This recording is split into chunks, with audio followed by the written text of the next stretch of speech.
Super star Mahesh Babu, Priyanka, Rajamouli ఈ ముగ్గురు కలిసి ఒక్క మెట్టెక్కితే 1000 కోట్లు వాళ్ళ అకౌంట్లో పడ్డట్టే.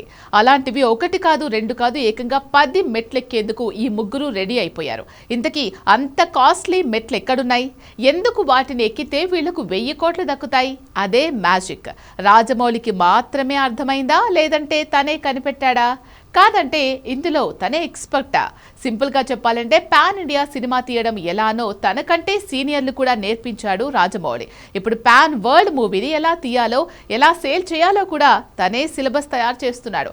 కేవలం 10 మెట్లెక్కితే 10,000 కోట్ల సినిమా తీయొచ్చని కనిపెట్టాడు. అదే ఇప్పుడు నిజం చేయబోతున్నాడు. సూపర్ స్టార్ గా ఉన్న మహేష్ ని గ్లోబల్ సూపర్ స్టార్ గా మార్చబోతున్నాడు. ఇంతకీ 10,000 కోట్లు ఇచ్చే ఆ కాస్ట్లీ 10 మెట్ల కథ ఏంటి? Have a look.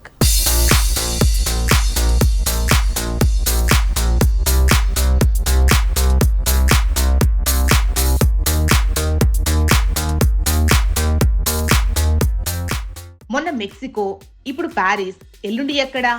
Varanasi promotion కోసం ఒక్కో మెట్టెక్కుతోంది film team. Pan world cinema అన్నాక మెక్సికో, ప్యారిస్, ఆఫ్రికా, యూరోప్ ఇలా ప్రపంచం మొత్తం చక్కర్లు కొట్టాలి, తప్పదు. కానీ ఏం చేస్తే ఒక్కో ప్లేస్ లో 1000 కోట్ల చొప్పున 10 ఏరియాల్లో 10,000 కోట్లు వస్తాయి? అదే రాజమౌళి రాజరహస్యం. మెక్సికోలో మొన్న వారణాసి మూవీ ప్రమోషన్ జరిగింది. అక్కడ టీజర్ స్క్రీనింగ్ జరిగింది.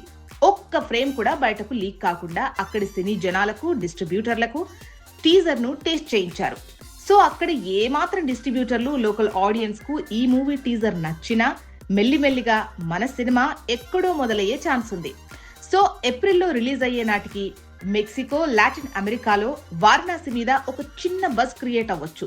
కట్ చేస్తే నెక్స్ట్ టార్గెట్ ప్యారిస్, అంటే యూరోప్ లోని బిగ్ కంట్రీ అయిన ఫ్రాన్స్ లో వారణాసి టీజర్ ను అక్కడి మార్కెట్ లో ప్రివ్యూల రూపంలో డిస్ట్రిబ్యూటర్లకు, సినీ జనాలకు చూపించబోతున్నారు.